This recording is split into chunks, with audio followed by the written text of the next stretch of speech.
అంటే ఇప్పుడు ఇన్ని జరుగుతున్నా మనం మోస్ట్‌లీ చూసిందైతే సినిమా ఇండస్ట్రీలోనే ఈ ఆడవాళ్ళ పైన ఇలాంటివన్నీ జరుగుతున్నాయి. అంటే మనం గతంలో చూసుకున్నప్పటికీ కూడా ఈ పూనమ్ కౌర్ ఎవరైతే ఉన్నారో త్రివిక్రమ్ పైన కొన్ని వ్యాఖ్యలు చేసింది. సో, ఇలా చేసింది అన్నదానికి కొంతమంది ప్రముఖులు మాత్రం కేవలం ఆమె ఆశించింది రాలేదు కాబట్టే ఇలా చేస్తుంది అని అంటున్నారు.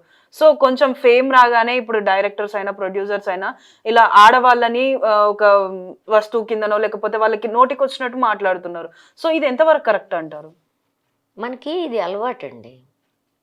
మనకిది హెరాస్మెంట్ కేసు ప్రతి కేసులో ఆడవాళ్ళు వలపన్నారు. వాళ్ళు ఉద్యోగంలో పైకెళ్ళటానికో, వాళ్ళకేదో ఫాయిదా కోసం వలపన్నారు. పాపం మగవాళ్ళు అమాయకంగా అందులో చిక్కున్నారు. అలా అమాయకులు పాపం. ఏ?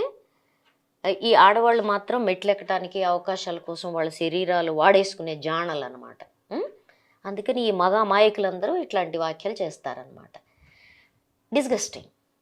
ఈ ఏంటి దాని అర్థం ఏంటి? ఇప్పుడు తెలుగు ఇండస్ట్రీలో కాస్టింగ్ కోచ్ ఉంది, స్త్రీల ఎక్స్‌ప్లాయిటేషన్ ఉంది, భయంకరంగా ఉంది. ఒకళ్ళిద్దరు ఆడవాళ్ళు నువ్వు ఏ ఎక్స్‌ప్లాయిటేషన్ అయితే చేస్తున్నావో ఆ ఎక్స్‌ప్లాయిటేషన్ అవకాశంగా పైకి ఎగబాగుతాం అనుకునే వాళ్ళు లేకపోలేదు. లేదు, ఎక్స్‌ప్లాయిటేషన్ తప్పైనప్పుడు ఓకే, కానీ దీన్నన్నా ఒక అవకాశంగా తీసుకుందాము అనుకునే ఆడవాళ్ళు లేరా అంటే ఉండొచ్చు.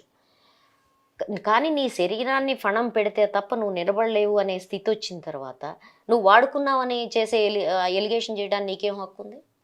నీ శరీరం ఇస్తే తప్ప నువ్వు ముందుకెళ్ళలేవని చెప్పు. ఆ శరీరం ఆమె ఆడుకుంటున్నప్పుడు మళ్ళీ ఆమె వాడుకుంది అని చెప్పడానికి నీకేం హక్కు ఉంది? లేదు కదా. మీరందరూ ఆతాన్లో గుడ్లే కదా. ఒకడు మాట్లాడతాడు, ఇంకొకడు గౌరవప్రదంగా ఉంటాడు. ఎంత ఘోరం కాకపోతే సమంత లాంటి విషయంలో జరిగిన కామెంట్స్ ఎంత ఘోరమైన కామెంట్స్. జరిగిన రిజల్ట్ ఏంటి? ఎవరైతే ఆడవాళ్ళు తెలుగు సినిమా రంగంలో కానీ మాట్లాడారో వాళ్ళందరినీ సినిమా రంగం అవకాశాలు లేకుండా చేసిందిగా. అందుకని వాళ్ళ మీద ఏం జరిగినా సమంతతో సహా అందరూ మాట్లాడకుండా ఉండాలన్నమాట. వీళ్ళందరూ ఎట్టాంటి వెధవ పనులు చేసినా, ఎంత దుర్మార్గ పనులు చేసినా నోరు మూసుకొని అయ్యా నీ బాంచను అనుకొని తల వంచుకొని పోవాలన్నమాట. అట్లా కాకుండా ఎవరైనా మాట్లాడితే ఇది జరుగుతోంది. ఆ మధ్య ఎవరో ఒక నటి అన్నట్టుంది, misogynistic, male chauvinistic Telugu film industry. హీరోస్కి ఎంత విలువ ఇస్తారు? హీరోస్ పేమెంట్ చూడరాదండి. అక్కడి నుంచి మొదలు పెడితే హీరోయిన్ల ట్రీట్మెంట్ చూడండి సెట్ మీద. అక్కడి నుంచి మొదలు పెడితే ఈ మగ దురహంకారం అడుగడుగునా కనపడుతుంది.